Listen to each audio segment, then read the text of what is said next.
Hello guys, আসসালামু আলাইকুম। আশা করি সবাই ভালো আছেন। আজকে আমরা দেখব কিভাবে আমরা একটা জব সর্ট আউট করতে পারি এবং সেই জবের ইনফরমেশনগুলো ভবিষ্যতের জন্য কিভাবে অর্গানাইজ ওয়েতে আমরা সংরক্ষণ করতে পারি। আমরা একটা এক্সাম্পলের মাধ্যমে সেটা দেখার চেষ্টা করব। তো এর জন্য আমি একটি আপনাদের জন্য ওয়ার্ড ফাইল বানিয়ে রেখেছি। তো সেই ওয়ার্ড ফাইলটা আমরা প্রথমে দেখি।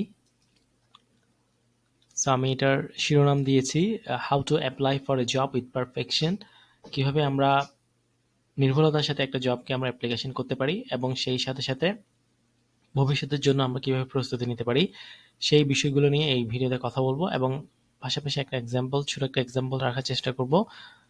তো চলুন প্রথমে দেখি। সো আমাদের কোনো একটা জব সার্কুলার আসার সাথে সাথে আমাদের প্রথম যে কাজটা হচ্ছে সেটা হচ্ছে যে জব সার্কুলারটা আমাদেরকে ভালো করে পড়া। সেটা হচ্ছে কোথা থেকে পড়বো? আমরা ডিফল্ট ওয়েবসাইট থেকে। ফর এক্সাম্পল এখন বিসিএস এর সার্কুলার এসেছে 46 এর।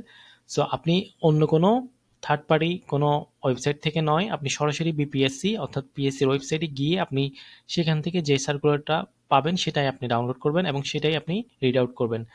সো এটা শুধুমাত্র বিসিএস এর ক্ষেত্রে নয়, সব ক্ষেত্রে প্রাইভেট ক্ষেত্রেও একই রকম কাজ প্রযোজ্য। কেননা এখন অনেক জব নিয়ে অনেক ফ্রড রয়েছে, অনেক স্ক্যাম করে আপনাকে বিভিন্ন রকম প্রতারণায় ফেলতে পারে।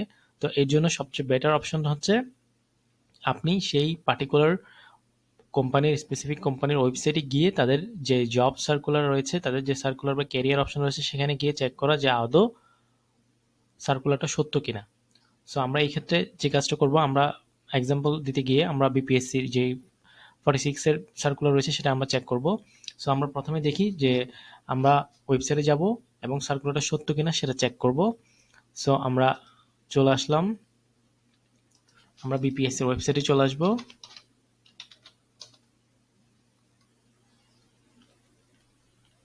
হ্যাঁ, আমরা বিপিএসসির ওয়েবসাইটে চলে আসছি।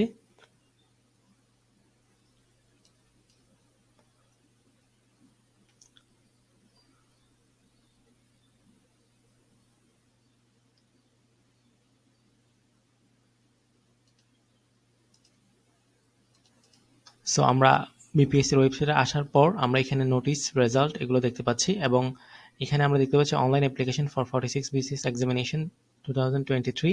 সো আমরা এখানে নোটিস রেজাল্টে ক্লিক করব।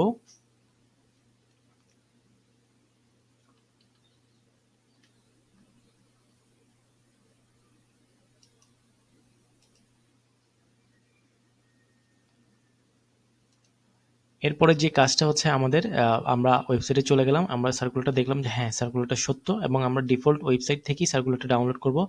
এটা কেন, এটা ইনশাল্লাহ পরবর্তীতে আপনাদেরকে বলছি। এবং এরপরের কাজ হচ্ছে সার্কুলারটা আমাকে 2 বার থেকে 3 বার, 2 এর অধিক সংখ্যকবার আমার পড়া উচিত। এরপরের কাজ হচ্ছে find out your preferred post and check the eligibility, অর্থাৎ হচ্ছে আপনার কোন পোস্টে আপনি আবেদন করতে চাচ্ছেন সেই পোস্টটা সেই সার্কুলারে আছে কিনা এবং সেই পোস্টের জন্য তারা কি পরিমাণ যোগ্যতা চেয়েছে সেটাও আপনাকে খুঁজে বের করতে হবে।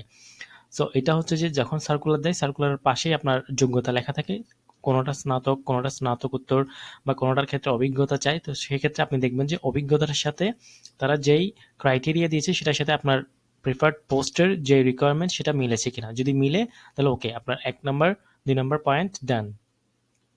এখন আপনি কি করবেন, আপনি সবগুলো যদি আপনার সাথে মিলে তাহলে if it fits well for you then download the circular. So আপনি সার্কুলারটা ডাউনলোড করে সংরক্ষণ করবেন। কেন? সেটাও ভবিষ্যতে কাজে লাগতে পারে। কারণ দেখা যায় হয়তো ক্ষেত্র বিশেষে 6 মাস, 9 মাস কিংবা বছরখানেক পরও অনেক সময় অনেক নিয়োগ পরীক্ষা হয়ে থাকে, ভাইভা পরীক্ষা হয়ে থাকে। সেক্ষেত্রে আপনার এই জিনিসগুলো সংরক্ষণ করা খুব গুরুত্বপূর্ণ। তো আপনি 1 নম্বর, 2 নম্বর, 3 নম্বর পয়েন্টের কাজ শেষ, আমরা সার্কুলার ডাউনলোড করলাম। দেন আমাদের কিছু জিনিসের প্রতি খুব বেশি ফোকাসড হতে হবে। সেটা কি জিনিস? সেটা হচ্ছে check application opening and closing date. আমরা অনেকেই এটা খেয়াল করি না। তো আমরা কি করি, সবসময় ওপেনিং ডেট আর ক্লোজিং ডেটটা হাইলাইট করব, যাতে করে আমাদের অ্যাপ্লিকেশনটা প্রপার টাইমে প্রপার ওয়েতে আমরা করতে পারি।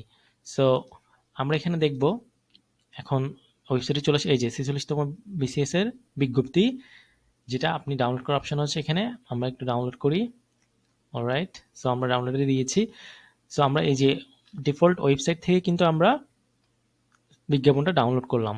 সো এখানে আপনার মানে ভরসা বা বিশ্বাসের একটা জায়গা থাকে যে আমরা সঠিক পথে আছি বা আমাদের অ্যাপ্লিকেশন প্রসেসটা বা আমাদের জব সর্ট আউটটা ঠিক মতো হচ্ছে। সো এরপর আমরা কি করব, আমরা দেখতে পাচ্ছি আমাদের ওপেনিং ডেট অ্যান্ড ক্লোজিং ডেটটা আমরা দেখব। সেটা কিভাবে দেখব?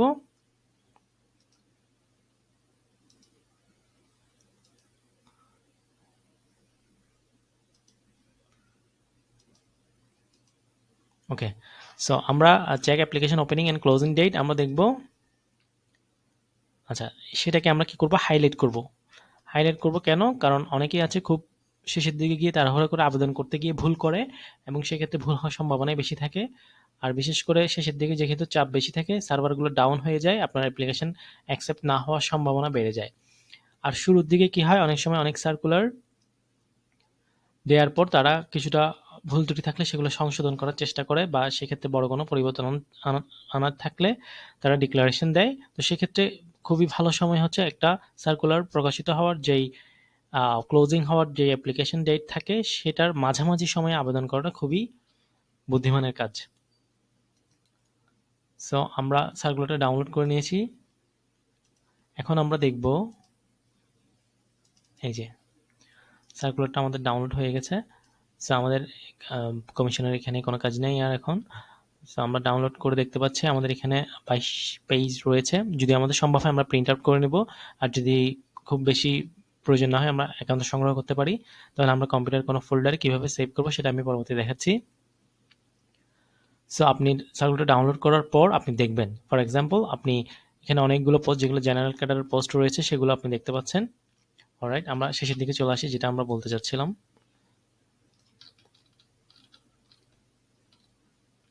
যেখানে ডেট হাইলাইট করা থাকে আমরা সেগুলা, এই যে আমরা দেখতে পাচ্ছি আবেদন শুরু হবে সকাল 10 তারিখ থেকে, অর্থাৎ অলরেডি আবেদন শুরু হয়ে গেছে এবং চলবে 31 তারিখ 2023 পর্যন্ত।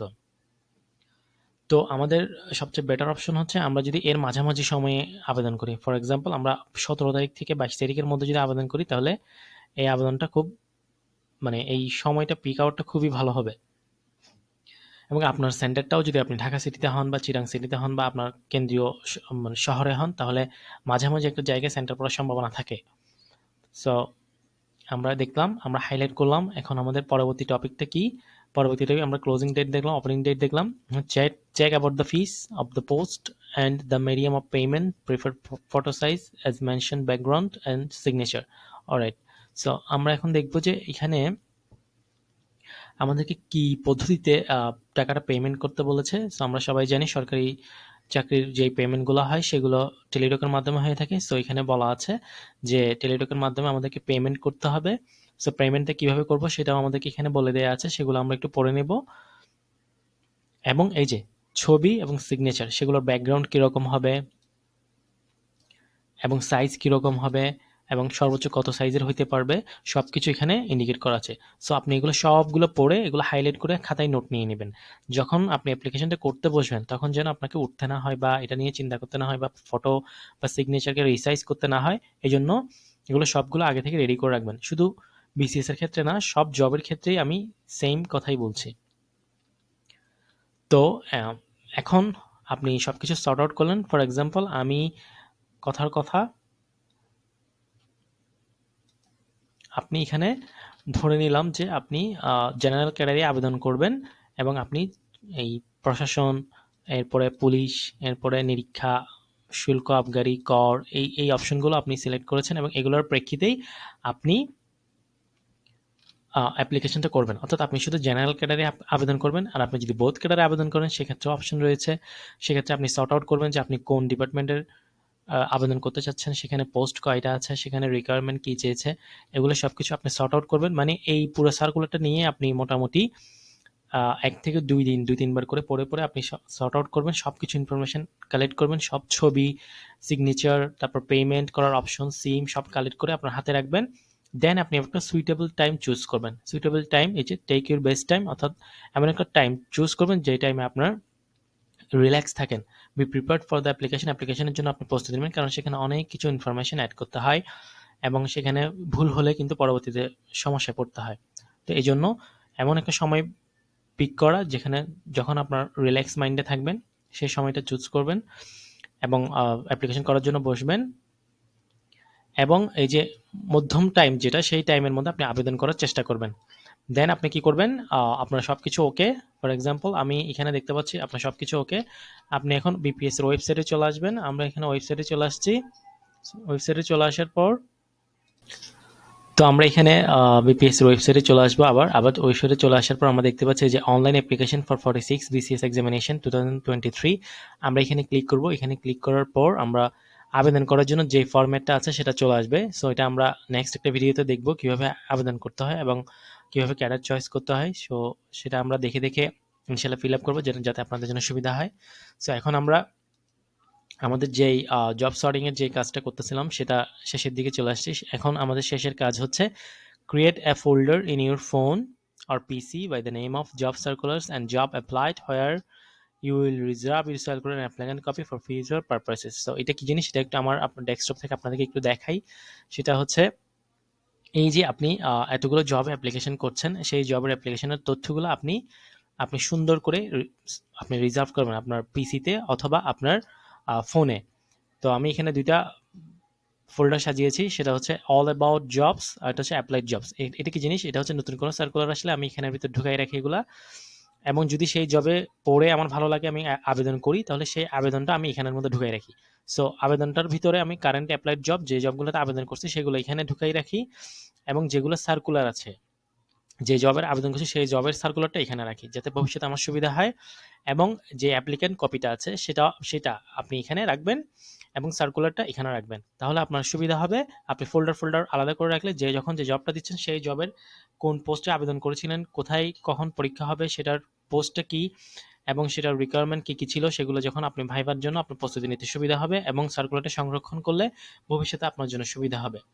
সো এইভাবে একটা জব আমরা সর্ট আউট করতে পারি। সেটা হচ্ছে আমাদের, সেটা প্রাইভেট জব হোক, সেটা আমাদের পাবলিক জব হোক বা গভর্নমেন্ট জব হোক, যেটাই হোক, আমরা এই পদ্ধতিতে আমরা সেগুলো সবগুলো ডাটা সংরক্ষণ করব, যাতে আমরা ভবিষ্যতে আমাদের ইন্টারভিউর সময় আমরা ভালো একটা সুবিধা পেতে পারি।